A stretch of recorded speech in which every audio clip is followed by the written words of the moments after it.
are my bookshelves. I feel like you can tell, I guess, like what side of Booktube I was on based on the books that I've accumulated. I feel like from the years 2014 to like 2019-ish, I was completely obsessed with Booktube. That's all I watched really, and I loved book hauls, I loved shelf reorganization, all of that. Everyone had like beautiful rainbow shelf backgrounds, and that's basically all I wanted. I remember putting together like an Amazon cart full of books and sitting my mom down and being like, oh my god, I really want these, like please. That, or I would drag her to Half Price Books with me and I just wander for like an hour picking up books. Yeah, I feel like Amazon and Half Price Books were basically where I spent all of my money in those formative years. And to be like completely honest, like yes, I was just trying to fill up my bookshelf based off the fact that I haven't read a lot of books that I did buy. But I feel like that's taught me now to really think about a book before I buy it.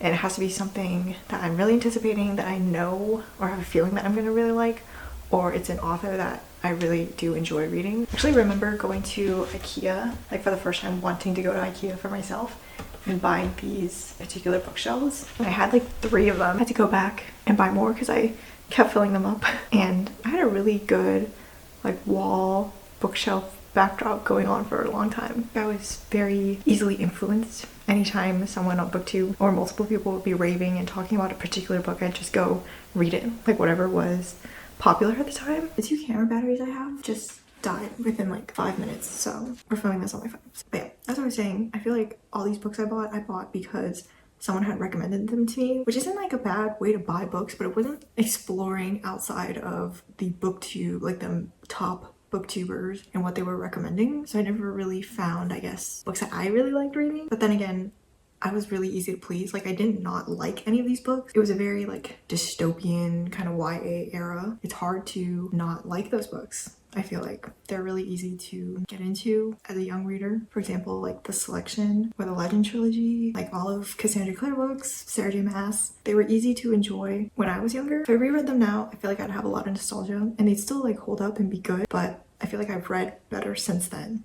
I used to also be really uptight about lending out my books. Like I hated letting other people read and touch my books. I didn't really like write and annotate my books, but I did leave sticky tabs and that's how I would annotate my books. Okay, like these are the tabs I would use. They just look like this. They're really small and they're really cute. And I'd get these tabs from Daiso and I'd stock up on these because I use them in every single book. I don't have the example because I sold all of my Colleen Hoover books, but I remember one time I lent out my copy of Ugly Love. And yes, I was 15 reading Colleen Hoover. Like she was popular on Booktube, so I was reading Colleen Hoover. And I lent this girl my copy of Ugly Love with like my tabs in it. And then she gave it back to me and she put her own tabs in it in my book. And I was like, at the time I was really confused and also mad because I was like, okay, well, you're never gonna feel this book again. So like, these are your tabs, not my tabs. Not that I don't care what you felt when you were reading, but like, that's my book. And like now looking back, I'm like, oh, that's kind of cute. Like that's just like what she was doing. But I was like, that's still my book. Why would you do that?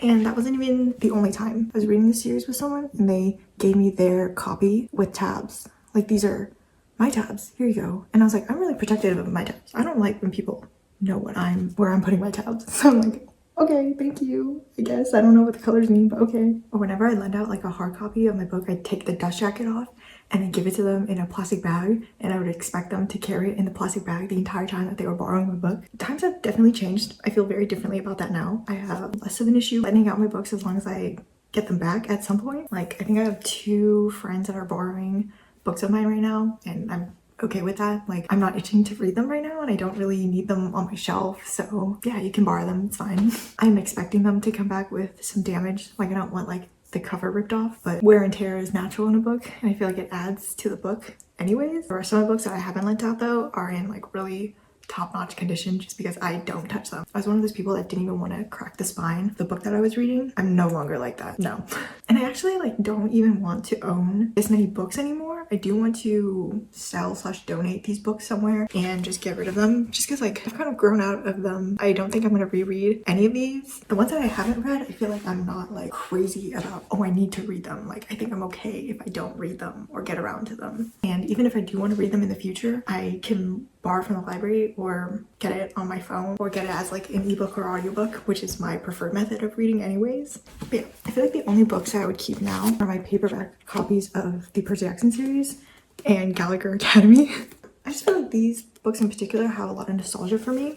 I remember going to Half Price Books for like a few weeks to find every copy of the paperback version of the original covers of Percy Jackson. But yeah, like this one even has like some teacher's name stamped in it. I feel like I keep these for nostalgia, and like these I would reread because I do really like both of these series. I might also keep Six of Crows. That's another series that I probably might keep, which is funny because I haven't finished Crooked Kingdom, but I'm gonna get there. I am a notoriously bad series finisher. If it's a trilogy, I will almost never have read the third book. And I feel like it's because I'm just too scared. But yeah, if I don't read it immediately after reading the first two and it's like a fantasy and I know something crazy is gonna go down, it's just not gonna be an enjoyable time for me. I might never get around to it. It took me like 2 years and someone had to buy me this book and like give it to me in order for me to finish the series. I haven't read The Hero of Ages, which is the last book in the Mistborn trilogy. I read that almost like 7 years ago, maybe like 6 years ago. That's crazy. Really bad at finishing series. Also, I just saw these are the books that I've lent out right now, and I guess I still don't give people my dust jackets. I lent this out with the dust jacket on and to someone, and it came back all destroyed, and I was like, you know what, I actually do care about this book, so I'm not gonna give the next person my dust jacket. Some books that I've already gotten rid of actually is like my entire box set of O1 High School Host Club, my Vampire Academy series, my entire Court of Thorns and Roses, Throne of Glass series, like all the Sarah J Maas books. I got rid of them, and I had like the original covers, and I was so out of the loop that I didn't even know. Like, I knew they were popular on BookTok, but I didn't know people were like lusting and like feral for like the original covers. That was crazy. I bought those books like as they were coming out. I think I started when A Court of Wings and Ruin came out, and from then I just like bought every book that she was writing because I liked her writing at the time. I no longer own any of those books, and I hope whoever bought them likes them and appreciates them a lot more than I was, because they were just sitting here. It was really interesting seeing like those books that I read in like high school through college become so much more popular, even more popular than they already were. And then also like the discourse surrounding them, like some people hate them, some people love them, and I just listened to controversies about the author and I was like, okay, like I don't love what she's doing, so I'm okay with letting these books go. And that was all. And then when I went to college, I only brought like 10 or less books with me because I didn't want to lug them all. From that point on, I just started reading ebooks on my phone because I didn't want to keep buying physical books and just having them sit in my dorm room. And I really like that because I always had my phone on me, so I always had like the ebook or book I was reading on me. It was just so much more convenient than carrying around like a physical book with me. And then I came back from college and I still had all of these books, and I was like, okay, like I either read them or I just let them sit here. And for a long time I really did just let them sit here. And some of these I haven't even read. Like, they were popular at the time, which is why I bought them and I was excited to read them, but now now no one's really talking about them anymore or discussing them. And not that you need like to only read popular books, but it's more fun if you have someone to talk to about it. And if no one online is really talking about books anymore, then it's just not as fun to read books on your own like that, I guess. And also my tastes have changed, so a lot of these books are like YA books and whatever is popular, and I feel like I just don't read like those dystopian kind of novels that were coming out in like 2014 to 2019 era. I started restricting myself on buying books. I haven't bought a physical book in a really long time. I maybe bought like 1 or 2 last year, and that's it. I mainly listen to audiobooks or I read ebooks, and that's my main form of consumption. So much so that I actually need to go to the library more, and that's like one of my goals this year, is to read more physical books. It did take me a while to get into audiobooks. I didn't really like them in high school because I just couldn't focus on them, but now like if I go on a walk or if I'm on a commute or something, I can listen to audiobooks, and that's a lot better for me and a lot easier.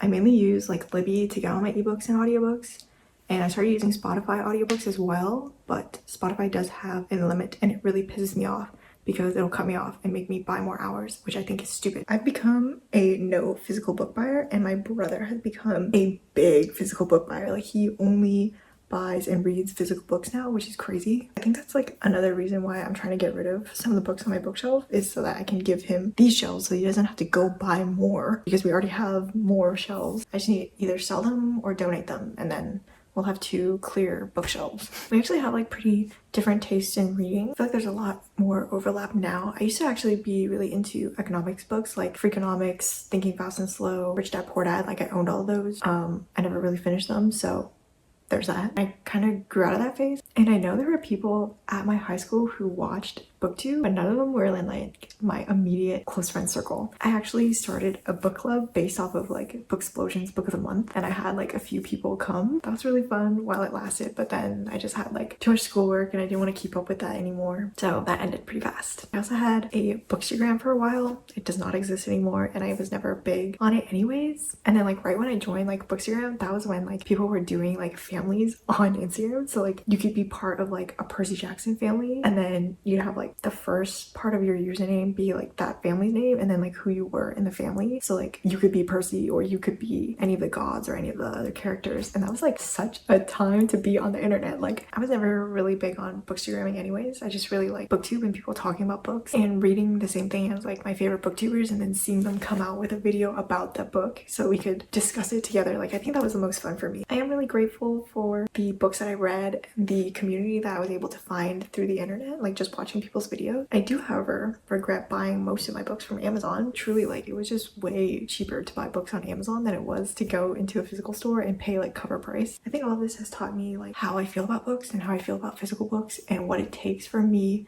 to want to own a book now. So instead of just like buying books everyone else is reading, if you want to hold like physical space in my life, like you have to really mean something to me and I have to want to go back to you or like own the words that you have written. So I don't feel like I necessarily wasted my money. Like I think I spent a lot of money, but it wasn't all a waste.